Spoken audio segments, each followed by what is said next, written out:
Thank you very much, and thank you everyone for coming to listen to us. As it's been said, we are putting off our cameras because it's really raining heavily in Kenya, a lot of landslide, a lot of flooding, and it's really interfering with our connection. So today, we are going to talk about two projects that we've done, but especially about the methods that we've used in these projects. So these are two projects. So our title today is Home to School and Teachers in the Home, building on local practices to improve children's learning outcomes in Kenya, Zambia, and Ethiopia. So my co-presenter has been introduced, and these are our partners and our funder below there. So the next slide. Next slide. Yeah, so this is the structure of our talk today. We'll start with some information, background information. Sorry, I lost that.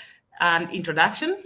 Then we'll go to project number one, the Home to School project, which is the full title is A School Closer to Home, using mealtimes to foster language development, improve girls' nutrition, and align home and school in rural Kenya and Zambia.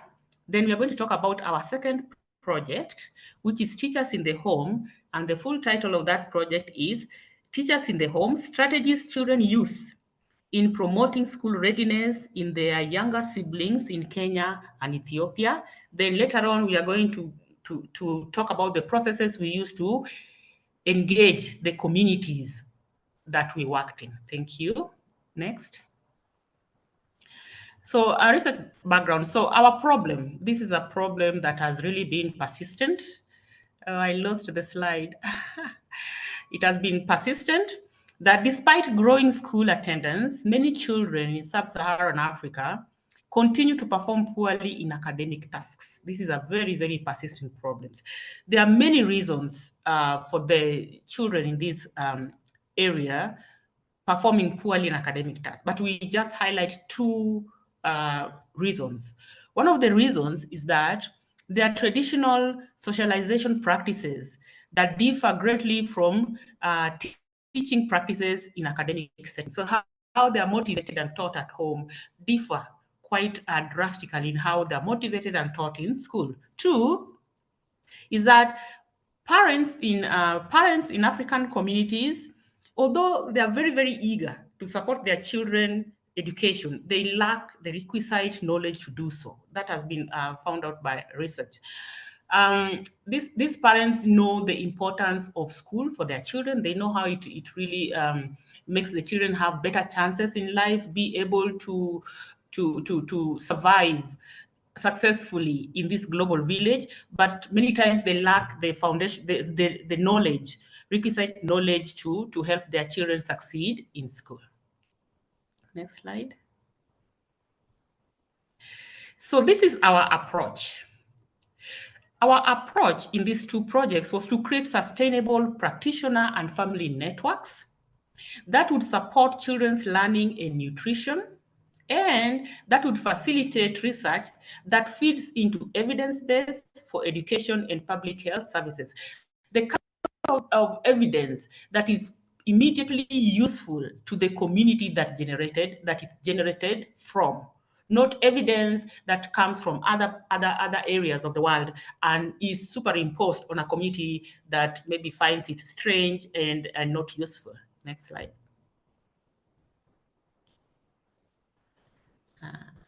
Okay, so we have a really large team.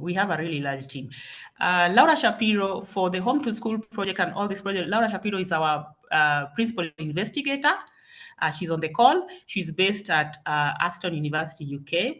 We have co-investigators in Aston University. We have Professor Claire Farrow, Dr. Megan Jaman, and then a co-investigator based in the University of Sheffield, UK. We have Dr. Daniel Matthews.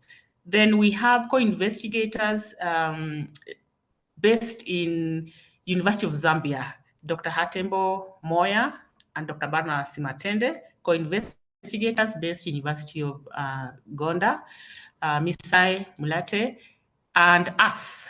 So the other co-investigator you don't know here is Dr. Grace Koteng, based at Kisii University. Thanks. Next. So this is our focus. In the first project, in the Home to School project, our focus was to base our project on mealtimes and look at how mealtimes could foster language development and improve children's nutrition in rural Kenya and Zambia. Because mealtimes is a time when the family is most likely together, the family is most likely happy, the family is most likely very, very comfortable. So that is the place we decided to put our focus on. So our methods, we observed children mealtimes at home and in school, and to identify factors associated with higher quality language exposure and better child nutrition. Then we work with the teachers and families to share best practices across the two settings after looking at home and school mealtime sessions. Next slide. So here are some images from our projects. The first image is from Zambia. That's one of our participating schools. And the other image is from Nanyuki, Kenya, Central Kenya, another participating school. Thanks. Next. So in the Home to School project, we had 40 preschool children aged 4 to 6 years at first contact for each site. So for each site, we had 40, makes a total of 80. And in Zambia, we worked among the Tonga and the Lozi, who are a community around Livingstone, the southern part of Zambia.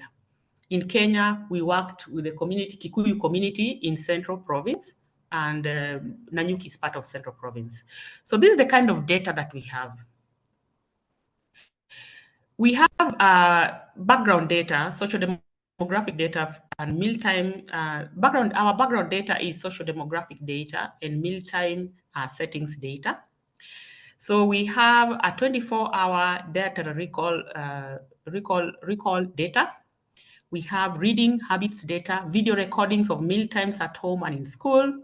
We have audio recordings of children's narratives from the reading data.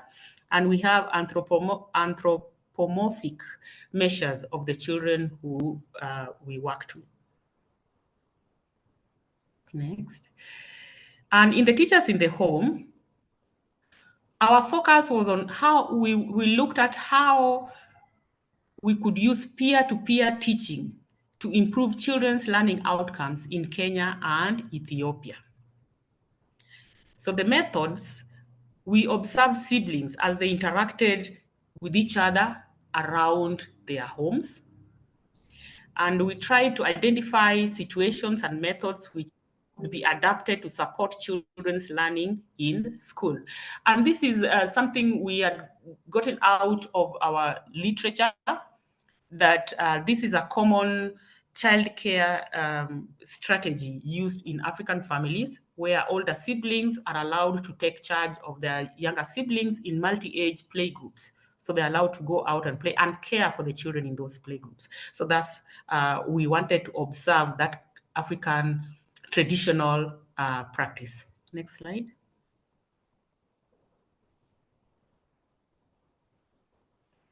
Okay, so here we have some images in this project site. In Kenya, we maintained our site in Nanyuki, Kenya. In Gonda, we looked at, we worked in the peri-urban areas of Gonda and among families living in peri-urban areas of Gonda.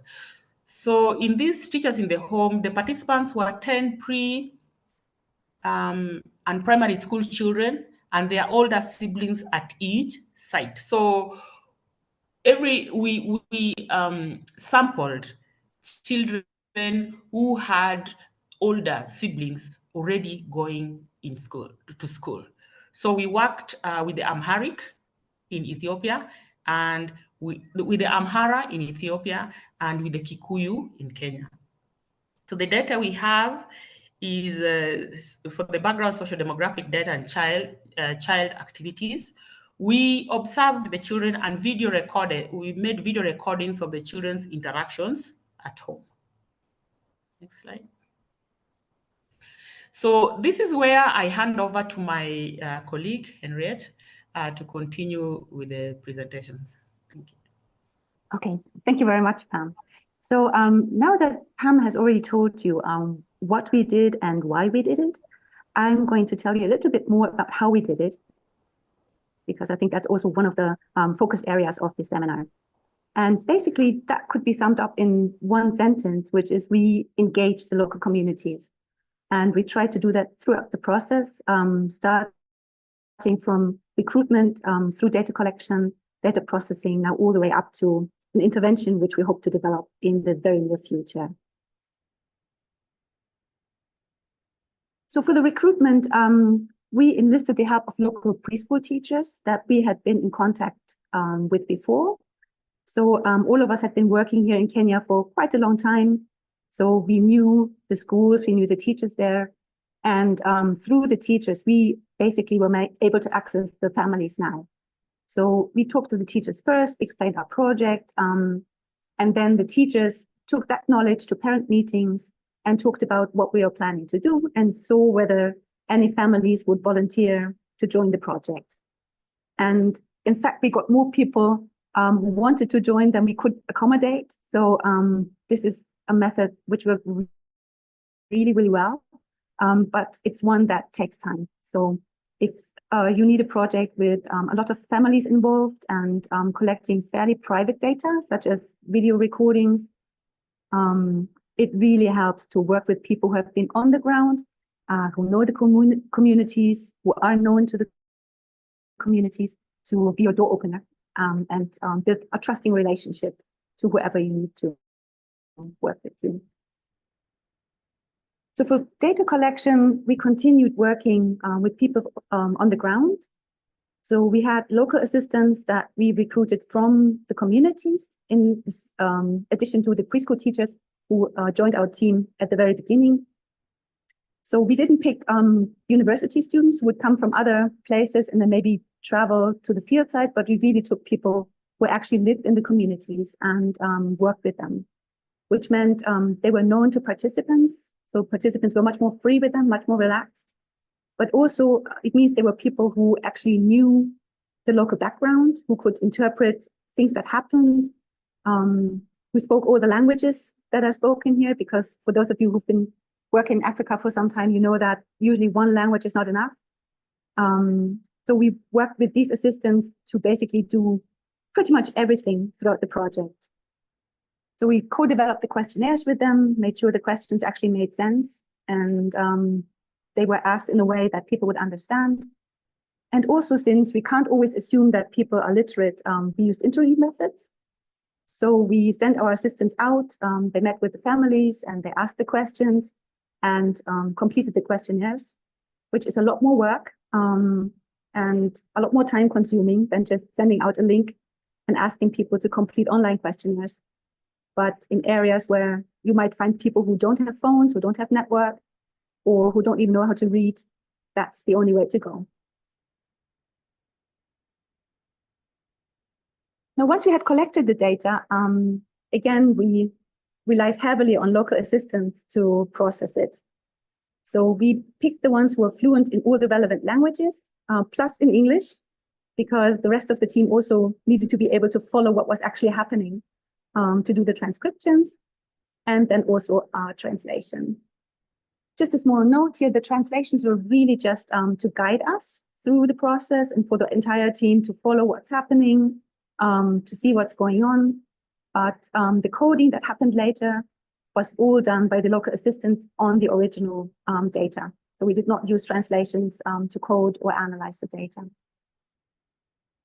And again, we shared and discussed whatever we were planning to do with the local partners before moving out there to get their feedback, to see what's feasible.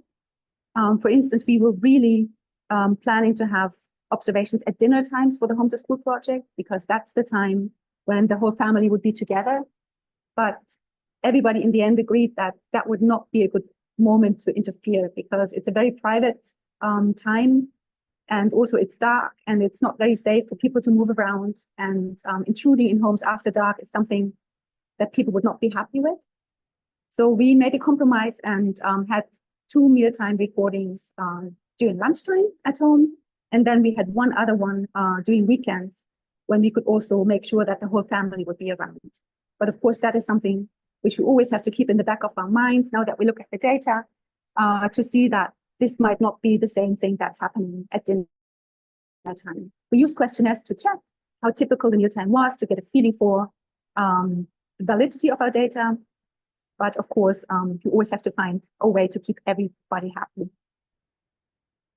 And again, throughout the process, we always asked local parents and the assistants whether they were still happy with it, whether they thought we were doing the right thing, whether anything needed changing. So we had these constant feedback sessions, and we tweaked little things in as much as possible. Also, when it came to coding the mealtime behaviors, we did not just use an existing coding scheme that had perhaps been used in Western countries, but we just used a very basic set of categories and then talked to our assistants to define what these behaviors actually mean in local settings, whether they're positive or negative, just to make sure we capture what is really going on and in the way that local people would see it. And last but not least, now that we're thinking of possible interventions, we're still closely in touch with local teachers and the parents to find out what's actually needed in the area and what might or may not work, just to make sure we don't give them anything that will just sit on a shelf, or that what would be even worse, they will feel obliged to do just because some foreign researchers told them that this is what they should be doing. Again, when we work with material developers, we have local advisors who take looks at it, and assistants who are also parents who will know whether something might work with their children or not.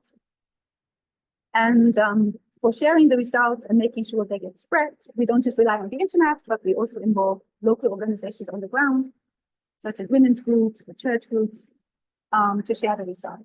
So we have access to these groups, again, through our local team members, through the teachers that we have been working with.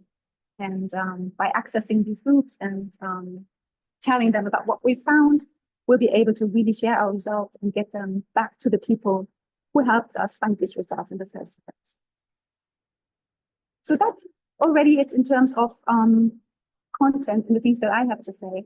But what's really most important actually is to thank all the people who made this possible.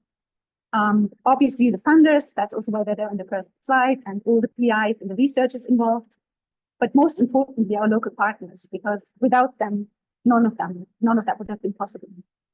So we have local partners on the educational side.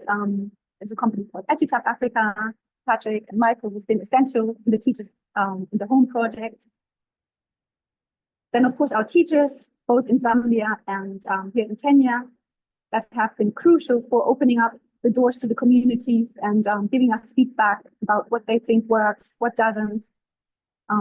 So we're incredibly lucky to have them join us.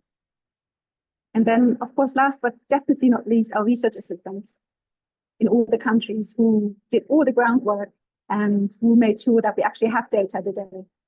So these are the people in Zambia, Antimunya, Jasia Bili, Inunge, and Abita. In Ethiopia, Gedasita, Titis, Busnater, Siming, and Kapsas.